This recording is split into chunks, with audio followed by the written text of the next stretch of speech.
হঠাৎ করেই দেশের সব শিক্ষা প্রতিষ্ঠানকে জরুরি নির্দেশনা দিয়েছে সরকার। শিক্ষক থেকে শিক্ষার্থী সবাইকে বলা হয়েছে নির্দিষ্ট সময়ের মধ্যেই পাঠাতে হবে নিজেদের তৈরি কিছু বিশেষ উপকরণ। সময়ও খুব বেশি নেই।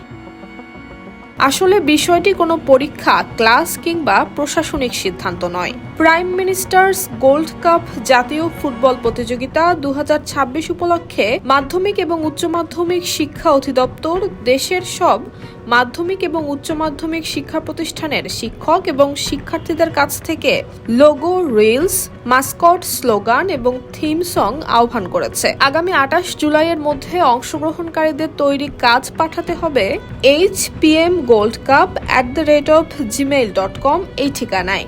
লোগো পাঠাতে হবে পিএনজি, জেপিজি অথবা জেপিইজি ফরম্যাটে। রিলসের ক্ষেত্রে ভিডিও লিংক পাঠাতে হবে এবং সেটি অবশ্যই মাধ্যমিক ও উচ্চ মাধ্যমিক পর্যায়ের শিক্ষার্থীদের ফুটবল খেলা নিয়ে তৈরি হতে হবে। এছাড়া থিম সং, ওয়ার্ড এবং পিডিএফ উভয় ফরম্যাটেই জমা দিতে হবে। মাস্কট এবং স্লোগান একই মেইলে পাঠানো যাবে। সঙ্গে দিতে হবে সচল মোবাইল নম্বর এবং যোগাযোগের ঠিকানা।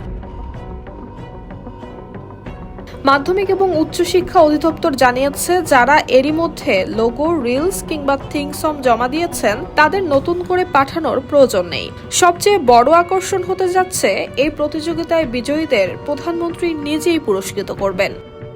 News desk, Bangladesh bulletin.